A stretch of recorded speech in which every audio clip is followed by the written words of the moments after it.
Hello नमस्ते आदाब दोस्तों, मैं हूं सोनाली। स्वागत है आप सभी का मैटनी शो में। मैटनी शो में हमारे आज के सेगमेंट का नाम स्पॉटलाइट है, जहां हम बात करते हैं सिनेमा से जुड़े उन विषयों के बारे में जिनका बज़ है, जो ट्रेंडिंग है। और अभी बज़ है बेल बॉटम का। लंबे समय से थिएटर बंद रहने के चलते डिले होती रही अक्षय कुमार की फिल्म अब फाइनली थिएटर पर रिलीज होने जा रही है 19 अगस्त को। फिल्म में अक्षय के अलावा वाणी कपूर, हुमा कुरैशी और लारा दत्ता जैसे एक्टर्स हैं। 3 अगस्त को फिल्म का ट्रेलर रिलीज हुआ, जहां अक्षय एक जासूस बने नजर आ रहे हैं, जिसका कोड नेम बेल बॉटम है। वाणी कपूर उनकी पत्नी का किरदार निभा रही हैं। 3.5 मिनट का ट्रेलर खत्म हुआ, लेकिन एक सवाल दर्शकों को खटकने लगा। कास्ट में अक्षय, हुमा, वाणी सब दिखे, लेकिन लारा दत्ता कहाँ है? क्या उन्हें जानबूझकर छुपाया गया है? लेकिन थोड़ी ही देर में मिस्ट्री सॉल्व हो गई। लारा को कोई छुपाया नहीं था, बस वो दर्शकों की आंखों से छुप गई थी, जिसमें उनकी मदद की मेकअप ने। ट्रेलर के कुछ सीन्स में इंदिरा गांधी दिखाई दे रही थी। दर्शकों की हैरानी का ठिकाना नहीं रहा जब पता चला कि इंदिरा गांधी और कोई नहीं बल्कि लारा दत्ता बनी है। सोशल मीडिया पर लोग लिखने लगे कि भाई कोई इस मेकअप आर्टिस्ट को ना नेशनल अवार्ड दे दो। अब फिल्म के ट्रेलर को आए 2 दिन हो चुके हैं, लेकिन अक्षय या स्पाई थ्रिलर स्टोरी की जगह सारा का सारा फोकस ना लारा दत्ता के गेटअप पर है। देखकर लग रहा है कि उनके लुक के इर्द गिर्द बना बज़ जल्दी खत्म नहीं होने वाला। लेकिन ये पहला मौका नहीं है जब इंडियन सिनेमा में किसी एक्टर ने प्रोस्थेटिक की मदद से गेटअप चेंज किया हो और सबको हैरानी में डाल दिया हो। आज के एपिसोड में हम ऐसी ही कुछ एक्टर्स के बारे में बात करने जा रहे हैं, जिन्होंने ऐसा रूप बदला कि ऑडियंस के मुंह से आइला उइमा निकल ही गया। सबसे पहले कमल हासन। फिल्म थी चाची 420। इंडियन सिनेमा की हिस्ट्री जब लिखी गई, उसमें कमल हासन पर एक चैप्टर अलग से होगा। उनका योगदान ही कुछ ऐसा है। फिर चाहे वो नायकन जैसी फिल्म हो या चाची 420, किसी ने हमें एंटरटेन किया तो किसी ने सोचने पर मजबूर कर दिया। चाची 420 याद करते ही लक्ष्मी चाची याद आती है, वो चिकनी चुपड़ी चाची जिसके नामकरण वाली कहानी भी क्या गजब थी। मिसेस डाउटफायर से प्रेरित इस हिंदी फिल्म में कमल हासन ने 75 साल की एक औरत का किरदार निभाया। उनके मेकअप पर करीब 5 घंटे का वक्त लगता था। उस समय इतना एडवांसमेंट हुआ नहीं था, इसलिए वो मेकअप ज्यादा से ज्यादा 4-5 घंटे ही टिक पाता था। मेकअप के दौरान उनके चेहरे पर फाउंडेशन लगाया जाता, जिससे उनकी एलर्जी की शिकायत होने लगी। एलर्जी की वजह से उनकी आंखों के नीचे झुर्रियां भी पड़ने लगी। फिर भी उन्होंने किरदार को बिल्कुल छोड़ा नहीं। कमल हासन की कमिटमेंट ही कुछ ऐसी है। मेकअप और प्रोस्थेटिक को लेकर उन्होंने ऐसा ही एक्सपेरिमेंट अपनी फिल्म इंडियन में भी किया था, जिसे बनाया था शंकर ने। फिल्म में कमल हासन ने डबल रोल प्ले किया, एक अपना जवान वाला वर्जन और दूसरा एक बूढ़े स्वतंत्रता सेनानी का। बूढ़े सेनानी वाला लुक उसी के लिए हॉलीवुड के मेकअप आर्टिस्ट माइकल वेस्टमोर और माइकल जोन्स को बुलाया गया था। दूसरा नाम है Amitabh Bachchan for the movie पा। फिल्म अपने मेकअप को लेकर कितना ज्यादा सीरियस थी, इसका अंदाजा आप इसी बात से लगा लीजिए कि टोटल बजट का 10% 10% सिर्फ मेकअप पर खर्चा हुआ था अमिताभ बच्चन के किरदार औरों के मेकअप पर। फिल्म में अमिताभ ने एक 12 साल के बच्चे का रोल निभाया, जो प्रोजेरिया नामक रेयर जेनेटिक डिसऑर्डर से जूझ रहा है। किसी भी एक्टर के लिए प्रोस्थेटिक मेकअप किसी टॉर्चर से कम नहीं होता, अमिताभ के लिए भी नहीं था। उनके मेकअप पर 4 घंटे लगातार काम होता था, जिस दौरान वो कुछ खा और पी भी नहीं सकते थे। डायरेक्टर आर बाल्की ने मेकअप डिपार्टमेंट की जिम्मेदारी सौंपी हॉलीवुड के 2 मेकअप आर्टिस्ट को, क्रिश्चियन टिंसले, जिन्हें द पैशन ऑफ क्राइस्ट पर अपने काम के लिए ऑस्कर नॉमिनेशन मिला था, और दूसरी थी डोमिनी टिल, जिन्होंने Lord of the rings film series पर काम किया था। फिल्म पर अपने काम के लिए डोमिनी और क्रिश्चियन को बेस्ट मेकअप आर्टिस्ट के नेशनल अवार्ड से सम्मानित भी किया गया। वहीं अमिताभ को भी उनकी परफॉर्मेंस के लिए बेस्ट एक्टर के नेशनल अवार्ड से सम्मानित किया गया था। तीसरा नाम राजकुमार राव का है राब्ता फिल्म के लिए।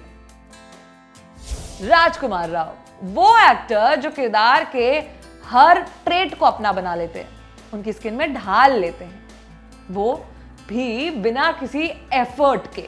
लेकिन राब्ता में अपने रोल के लिए उन्हें मेहनत करनी पड़ी थी, प्रोस्थेटिक की गर्मी को झेलना पड़ा था।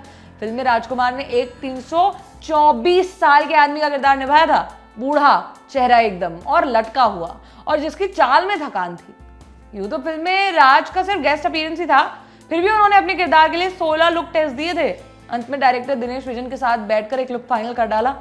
लॉस एंजलिस से एक स्पेशल टीम को भी बुलाया गया, जिसने प्रोस्थेटिक आर्टिस्ट जूबी जोहल के साथ मिलकर राज के लुक पर काम किया। राज ने अपने एक इंटरव्यू में बताया कि प्रोस्थेटिक के दौरान उन्हें 5 से 6 घंटों का वक्त लगा था। प्रोस्थेटिक मेकअप की लेयर्स की वजह से उन्हें बहुत गर्मी लगती है और अंदर ही अंदर पसीने भी आते रहते हैं, लेकिन उन्होंने धैर्य नहीं छोड़ा। इतनी डेडिकेशन, वो भी सिर्फ गेस्ट अपीयरेंस के लिए, ऐसा एग्जाम्पल राजकुमार राव जैसा एक्टर ही सेट कर सकता है।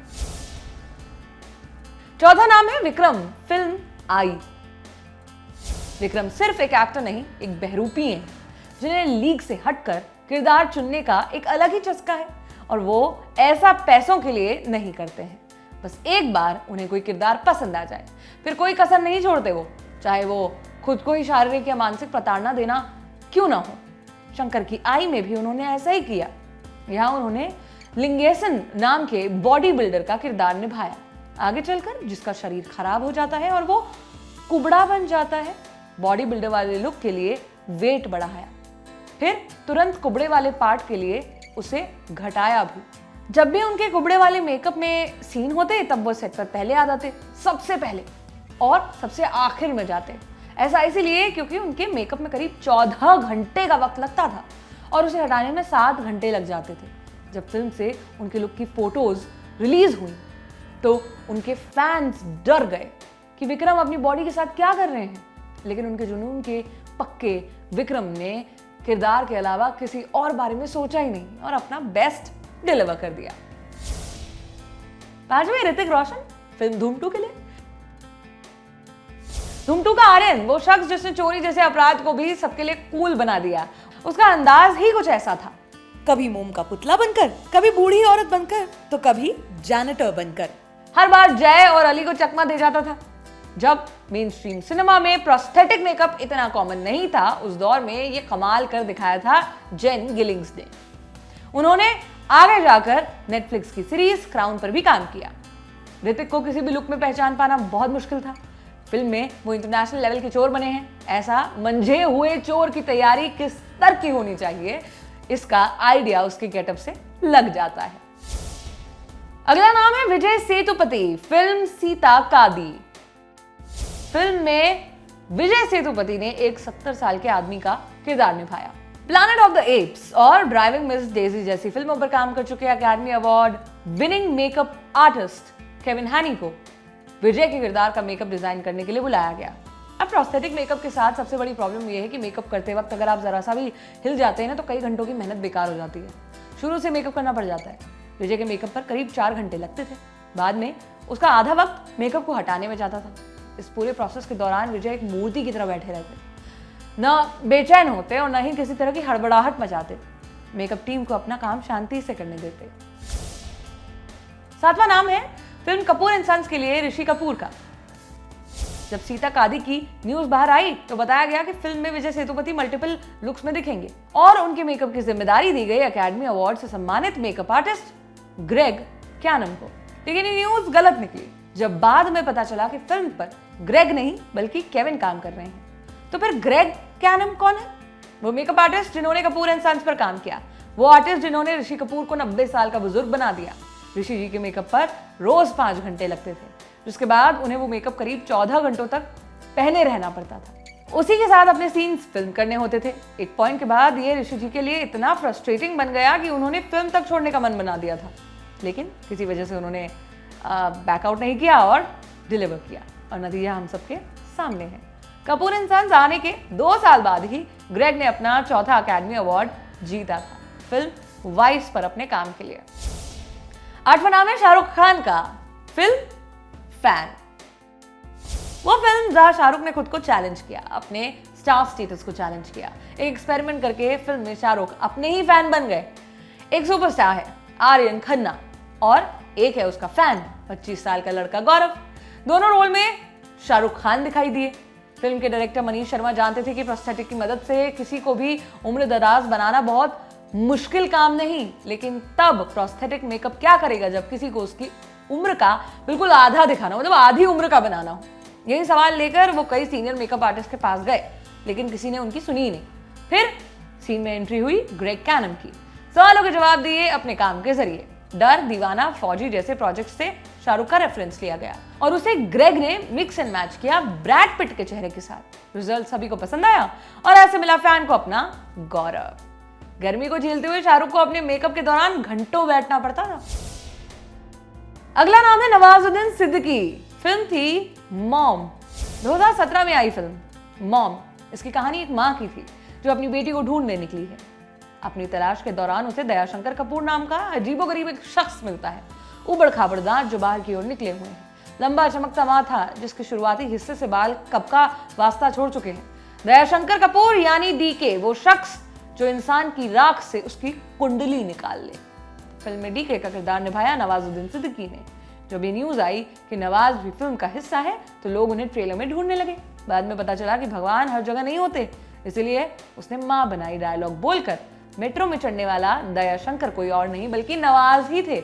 नवाज के ट्रांसफॉर्मेशन का क्रेडिट जाता है मेकअप आर्टिस्ट प्रीति शील सिंह को, जिन्होंने पद्मावत, भावेश जोशी, सुपर हीरो और बाजीराव मस्तानी जैसी फिल्मों पर काम भी किया। मेकअप में अपने काम के लिए नेशनल अवार्ड भी जीत चुकी हैं।